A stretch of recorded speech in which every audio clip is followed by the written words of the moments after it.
अभी हाल फिलहाल में केंद्र सरकार ने एक एक करके 3 विधेयक जो है कृषि का लाने का काम किया, जिसका पूरे देश भर में जो किसान हैं वो विरोध कर रहे हैं। किसानों की हालत पहले से ही दयनीय थी। आत्मदाह करने पे भी कई राज्यों के किसान जो है मजबूर रहे, ये हम लोगों ने देखा है। राष्ट्रीय जनता दल शुरू से ही किसान, मजदूर, बेरोजगार नौजवानों के साथ, गरीबों के साथ हमेशा खड़ी रही और इस बार भी पार्लियामेंट में हम लोगों ने पुरजोर तरीके से इसका विरोध किया। जो किसानों का सुरक्षा कवच का जो काम करता था एमएसपी, वो सुरक्षा कवच जो है एनडीए की डबल इंजन की सरकार ने हटा लेने का काम किया। हम लोग शुरू से ही कहते रहे हैं कि ये एनडीए की सरकार, डबल इंजन की सरकार किसान विरोधी है, मजदूर विरोधी है, नौजवान विरोधी है। और ये पूरी तरीके से स्पष्ट हो गया। पूरे देश भर में चाहे रेलवे हो उसको प्राइवेटाइज किया जा रहा है, एयर इंडिया हो उसको प्राइवेटाइज किया जा रहा है, हर जगह जो है निजीकरण, प्राइवेटाइज, सारे सेक्टर्स को किया जा रहा है। लोगों ने कई बातें, बड़ी बड़ी बातें कहा था कि देश को बिकने नहीं देंगे, और एक सेक्टर ऐसा था जो एग्रीकल्चर सेक्टर था, कृषि सेक्टर था, उसको भी प्राइवेटाइज पूरी तरीके से करने की तैयारी हो चुकी है। हमने कल भी ये बात कही, इस विधेयक से किसान लाचार हो गया है, मजबूर हो गया है, हताश हो गया है, निराश हो गया है, टूट चुका है, और उसका पूरा शोषण करने का तैयारी कॉर्पोरेट सेक्टर द्वारा चलाया जा रहा है। यानी यह स्पष्ट है कि जो अन्नदाता है, जो अन्नदाता है, उसको यह सरकार अपने फंड दाताओं से कठपुतली बनाने का काम कर रही है। यानी जो हमारे अन्नदाता हैं, ये सरकार अपने फंड दाताओं को कह करके इसका पूरी तरीके से तैयारी करके उसको, किसानों को कठपुतली बनाने का काम किया जा रहा है। हम स्पष्ट कर दें एक बात कि इस विधेयक को लेकर के भारी विरोध हुआ। पंजाब, हरियाणा में तो भारी आंदोलन चल रहा है और धीरे धीरे ये आंदोलन जो है तेजी पकड़ रहा है। और बिहार में, क्योंकि बिहार जो है कृषि प्रधान राज्य रहा है, लगभग 70% से भी ज्यादा बिहार जो है किसानों पर निर्भर रहते हैं। आज कहीं ना कहीं से उन्होंने भी मान लिया कि ये जो डबल इंजन की सरकार है, ये उनके हितैषी एकदम नहीं, बल्कि पूरी तरीके से ये सरकार पूंजीपतियों की सरकार है, गरीबों की सरकार नहीं। इस विधेयक से किसान और गरीब होगा। 2022 की बात की जाती थी, जिसमें 2022 में लोगों ने सपने दिखाए कि आय को किसानों का दुगना किया जाएगा। अब हम कुछ कारण हम आपको बता दें कि आय दुगना क्यों नहीं हो सकता। इससे किसान और गरीब होगा, और जो खाद्यान्न जो नियंत्रण जो होता था, अब वो सरकार के हाथ में इस विधेयक के बाद नहीं रह जाएगा। यानी जितना खाद्य नियंत्रण है वो कॉरपोरेट सेक्टर के हाथों में चला गया है। मंडी को खत्म करने का प्रयास किया जा रहा है। गौर कीजिएगा बिहार गरीब प्रदेश है, लोग पलायन करते हैं, दिहाड़ी मजदूर हैं। 2006 में बिहार में एपीएमसी को रद्द किया गया। इसी एनडीए की सरकार ने, नीतीश कुमार जी ने एपीएमसी को रद्द किया। हम बिहार के माननीय मुख्यमंत्री नीतीश कुमार जी से पूछना चाहते हैं कि एपीएमसी को रद्द करने का क्या नुकसान हुआ है या क्या फायदा हुआ है, ये आप बताइए। एपीएमसी मतलब जो है, आप ये कह सकते हैं, जो कृषि उपज विपणन समितियां जो थी, उसको एग्रीकल्चर प्रोडक्शन का जो कमेटी था, उसको रद्द 2006 में किया गया। और पूरी तरीके से बिहार में जो है बिचौलियों के हाथ में ये सारी चीजें जो है वापस आ गई। इस पूरे विधेयक में जो है एमएसपी का जिक्र ही नहीं है। अच्छी बात है कि आपने बात की वन नेशन वन मार्केट की बात की, वन नेशन वन मार्केट की बात की, लेकिन आपने वन एमएसपी की बात नहीं की, जो कि किसान का सुरक्षा कवच है। आखिर क्यों नहीं वन एमएसपी की बात की गई? और देखिए, एपीएमसी जो 2006 में जो रद्द किया गया, धीरे धीरे जो उसका फलस्वरूप जो एक्सपीरियंस जो रहा बिहार का, वो माननीय मुख्यमंत्री जी को बताना चाहिए। और इसका जहां तक जो फलस्वरूप है कि बिहार जो है गरीब होता गया, पलायन होता गया। और इस वर्ष की बात करें, अगर आंकड़ा में बात करें, इस वर्ष नीतीश सरकार के कुल गेहूं खरीद का के जो लक्ष्य 1% से भी कम एमएसपी के मूल्य पर खरीद हुई, जो कि 0.71 है। यानी 1% से भी कम एमएसपी के मूल्य से नीचे खरीद इसकी हुई है। यानी साफ तौर पे दिखाया जा रहा है कि हमको कितना भारी इसका नुकसान हुआ। अब मान लीजिए, उदाहरण के रूप में अगर किया जाए,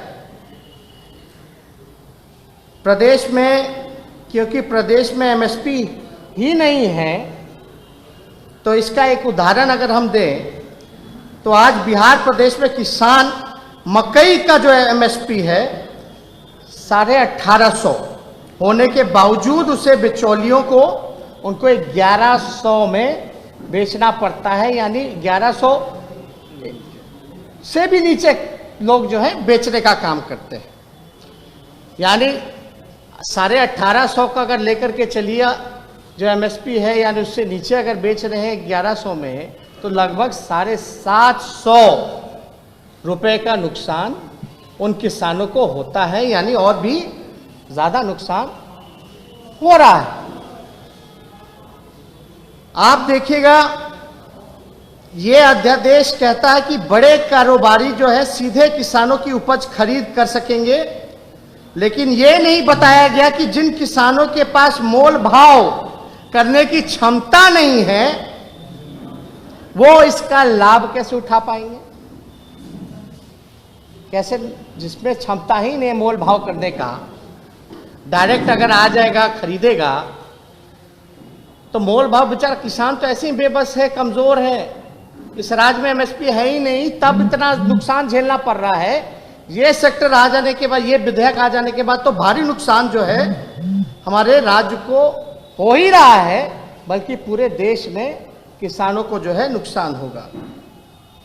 जैसे कि सरकार एक राष्ट्र एक मार्केट बनाने की बात कर रही है, लेकिन आप ये जानते हैं क्या अपना किसान अपने ही जिला में जो है बिचौलियों से नहीं बच पाया, अपना उपज जो है वो नहीं बेच पाता है, लागत उसको नहीं मिल पाती है, तो वो दूसरा जिला में या दूसरे राज्य में कैसे बेचेगा?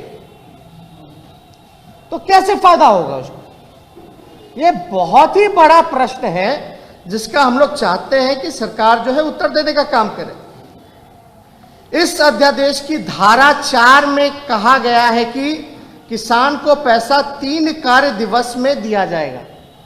जो धारा 4 है इस विधेयक का, इसमें कहा गया कि किसानों को पैसा 3 कार्य दिवस में दिया जाएगा।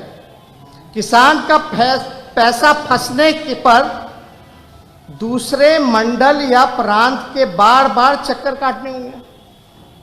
मान लो हमारा एक जिला का फंस गया, पैसा नहीं मिल रहा है, तो उसको दूसरे राज्य जाना पड़ेगा, दूसरे जिला जाना पड़ेगा। उसका खर्चा कौन देखेगा? बार बार चक्कर काटना पड़ेगा। और बिहार और देश की तो दफ्तरों में, सरकारी दफ्तरों में ऐसे ही इतने चक्कर लोग काटते, कोई हल नहीं हो पाता। कहां जाएगा किसान? कैसे लाया जाएगा? तो ये भारी समस्या जो है देश के सामने आई है और किसान जो है बड़े आक्रोश में है। लोगों को इस बिल के बहाने ये लोग झूठ बोलने का काम कर रहे हैं। अब आप बताइए, इससे आय दुगुना कैसे होगा 2022 तक? तो इनका लक्ष्य था कि 2022 तक इसके आय को दुगुना करेंगे, ये कैसे इसका पूरा होगा? विवाद सुलझाने के लिए देखिए, जो इस विधेयक में है क्या है, विवाद सुलझाने के लिए 30 दिन के अंदर समझौता मंडल में जाना होगा। वह ना सुलझ सका तो धारा 13 के अनुसार एसडीएम के यहां जाना होगा, मुकदमा करना होगा। एसडीएम के आदेश की अपील जिला अधिकारी से के यहां होगी। जितने पर किसानों का भुगतान करने का आदेश दिया जाएगा, देश के 85% किसान के पास 2-3 एकड़ है। विवाद होने पर उनकी पूरी पूंजी वकील करने और ऑफिस के चक्कर काटने में ही लग जाएंगे। इतने लेवल पे जाना पड़ेगा, इतनी जगह जाना पड़ेगा कि भाई उसका मुकदमा होगा तो उसका जो केस होगा वो कहां से ठीक कर पाएगा बेचारा किसान। हमारे देश में 85% लघु किसान हैं और बिहार में छोटी और मंझली जोत के किसान ज्यादा से ज्यादा हैं। यानी बहुत ही छोटे जमीन में, मतलब वो बेचने की तो दूर की बात, खुद ही नहीं, अपने परिवार में ही वो खपत कर पाते हैं, अपना ही पेट पालते हैं उस चीजों से। तो ज्यादा से ज्यादा आप देखिएगा लघु किसान है, मंझली जोत किसान है। किसान के पास लंबे समय तक भंडारण की व्यवस्था नहीं होती है। यानी यह अध्यादेश बड़ी कंपनियों द्वारा कृषि उत्पादकों जो काला बाजारी के लिए लाया गया है।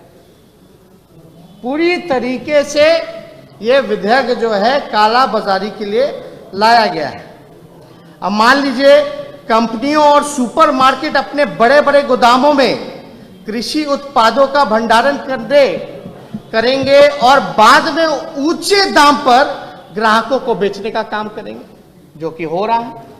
अब जो है इसमें सरकार का भी कोई नियंत्रण नहीं रह जाएगा। पूरी तरीके से जो है ये जमाखोरों की चांदी हो जाएगी। जितने बिचौलियां हैं उनकी चांदी हो जाएगी।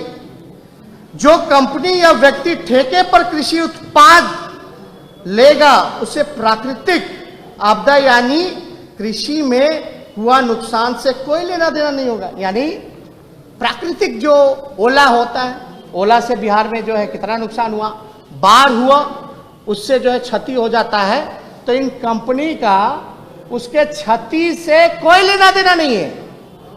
उसका क्षति का जो भार है वो किसानों के ऊपर होगा। ये बहुत बड़ा प्रश्न है। तो कोई प्राइवेट कंपनी को कोई लेना देना नहीं है इसके उत्पादन से।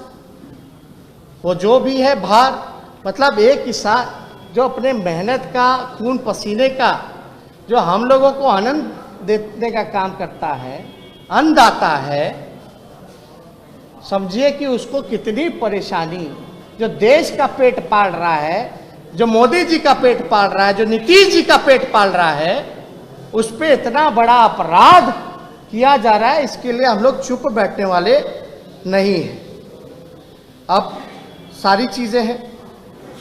ये तानाशाही सरकार पूरी तरीके से चाहे गरीब, मजदूर, किसान, नौजवान, छात्र, बेरोजगार, हर एक तरीके से जो है शोषण करने का काम कर रहा है। और यही वजह है ना, जो इतने पुराने सहयोगी जो इनके अकाली दल थे, उनकी जो मंत्री जो रही हरसिमरत कौर, उनको रिजाइन करना पड़ा। आखिर क्यों उनको रिजाइन करना पड़ा, जो इतने पुराने उनकी जो सहयोगी रहे हैं? मैं यही सरकार से मांग करता हूं कि इस विधेयक को, जो किसान विरोधी है, इसको जल्द से जल्द वापस लिया जाए और 25 तारीख को हम लोगों ने तो संसद में लगातार जो है विरोध किया ही है, सड़क पर भी हम लोग इसका विरोध प्रदर्शन आने वाले 25 तारीख को हम लोग करने का काम करेंगे। और परसों और भी इससे जुड़ा हुआ अगर कोई सवाल है आप लोगों के पास, लेकिन एक बात है, 2006 में जो ये बंद किया गया, इसका एक्सपीरियंस तो माननीय मुख्यमंत्री जी बताइए कि इसका क्या आपको फायदा हुआ, क्या नुकसान हो रहा है? क्यों कृषि विधेयक पर माननीय मुख्यमंत्री जी चुप हैं? बड़ा बड़ा होर्डिंग लगा लेने से, सरकारी पैसे का दुरुपयोग कर करके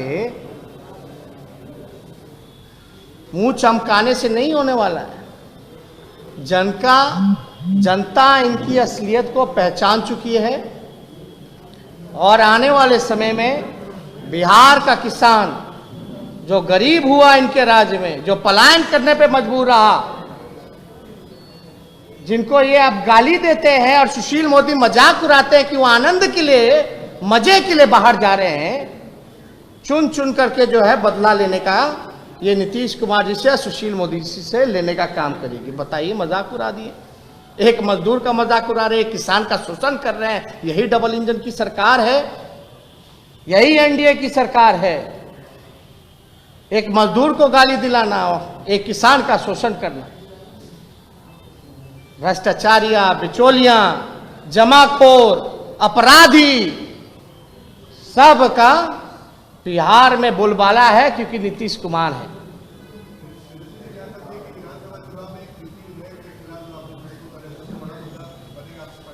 देखिए, मुद्दा पार्टी के लिए बनेगा क्या? हमारा तो संघर्ष ही गरीबों के लिए है। और जब भी गरीब, किसान, मजदूर, नौजवान, बेरोजगारी, महंगाई, इसके लिए तो हम लोग हमेशा से हम लोगों ने लड़ाई लड़ा है। ये मुद्दा बनाने की बात नहीं। आप जो है शोषण कराते हुए शोषण करते रहिएगा और हम लोग बैठ करके देखने वाले नहीं ना है। हम लोग लड़ाई लड़ेंगे, जनता के परेशानियों को सरकार के सामने लाएंगे। सरकार तानाशाह रवैया अपनाएगी तो उसके लिए हम लोग लड़ाई लड़ेंगे, आंदोलन करेंगे, उनके साथ खड़े रहेंगे, उनके मनोबल को ऊंचा करेंगे। लेकिन जो लोग सत्ता में हैं, जो तानाशाह रवैया अपना रहे हैं, ये लोग किसके बल पे हैं? बिहार को ठगा ना गया, देश को ठगा ना गया कि 2 करोड़ रोजगार देंगे, देश को ठगा ना गया कि किसानों का आय दुगुना 2022 तक करेंगे, बिहार में कारखाने लगवाएंगे, चीनी मिल खोलेंगे, उसका चाय पिएंगे, पलायन रोकेंगे, गरीबी मिटाएंगे, स्वास्थ्य शिक्षा बेहतर करेंगे। क्या हो रहा है? जमाखोर और घूसखोर लोगों का बोलबाला है।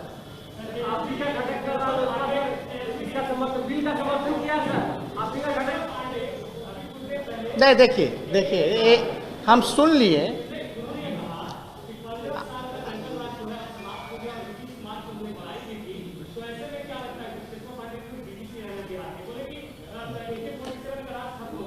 सवाल इसी से जुड़ा हुआ ये है, देखिए पांडे के केस में वीआरएस के लिए कम से कम 3 महीने का पीरियड होता है। 3 महीने पहले आपको वीआरएस के लिए अप्लाई करना होता है।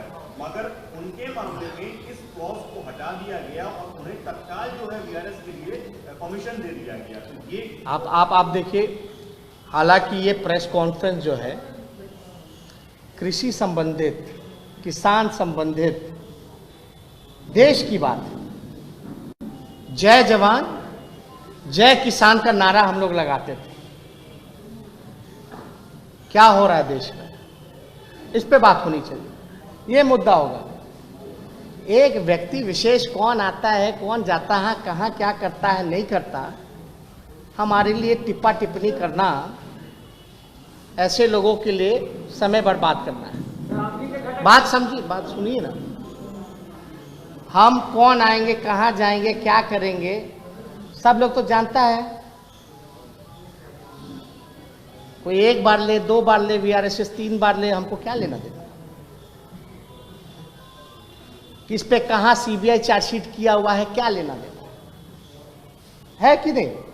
हम तो बात बिहार की करेंगे, देश की करेंगे, किसान की करेंगे, मजदूर की करेंगे, बेरोजगारों की करेंगे, नौकरी दिलाने की करेंगे, ये कहेंगे। किसी के प्रोपेगेंडा में हम लोग फंसेंगे नहीं ना। लोगों का कोशिश है ना कि असल मुद्दों से ध्यान भटकाओ। इस मुहिम में बहुत लोग जो हैं शामिल हैं। असल मुद्दों से ध्यान भटकाने में बहुत लोग जो हैं शामिल हैं। लेकिन एक बात सुन ले, वो लोग, जो लोग असल मुद्दों से ध्यान हमारा भटकाना चाहते हैं, उनको घसीट करके मुद्दे पे ही लाएंगे, छोड़ेंगे नहीं। मुद्दों पे बात होगी। जिस तरह से आपने कहा 25 तारीख को सबको कहेंगे, क्या पूरे बिहार भर के आपके यहाँ देवी कार्यकर्ता सबको कहेंगे? देखिए, बिहार भर की बात नहीं, ये तो देश भर में आंदोलन चल ही रहा है। ये मेरा खुद का आंदोलन तो नहीं है। बात को समझिए, किसान रोड पे है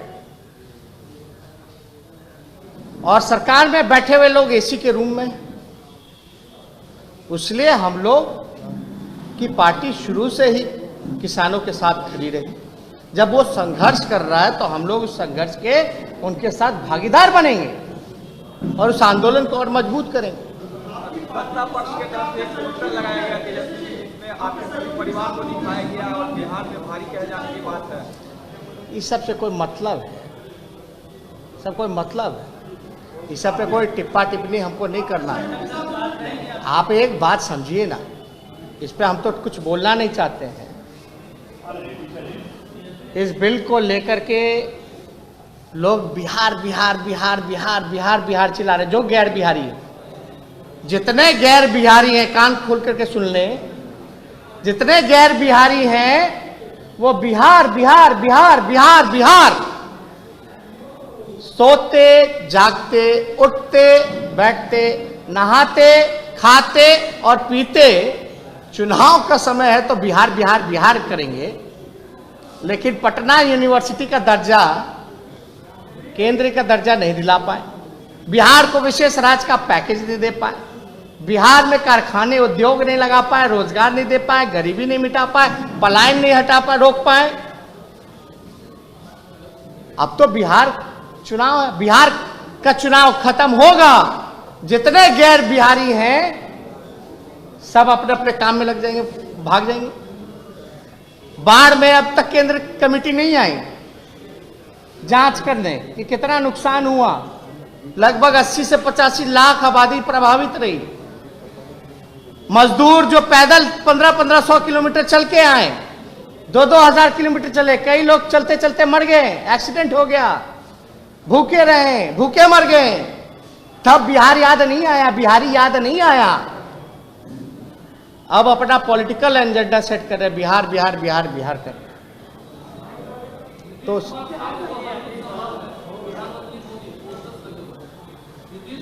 अब देखिए, किसी बात से तो छुपा नहीं है कि बिहार के लोगों ने 2015 में बाल और नाखून क्यों कटवाए थे। किसी से ये छुपा है कि बिहार, मेरा एक ही सवाल है, क्या 2015 में लोगों ने बाल और नाखून क्यों कटवाए थे? देखिए, जो शब्द प्रधानमंत्री जी ने, मुख्यमंत्री ने चलो एक बिहारी के लिए बोला, वो सही नहीं था, किसी पे भी सवाल नहीं उठाना चाहिए।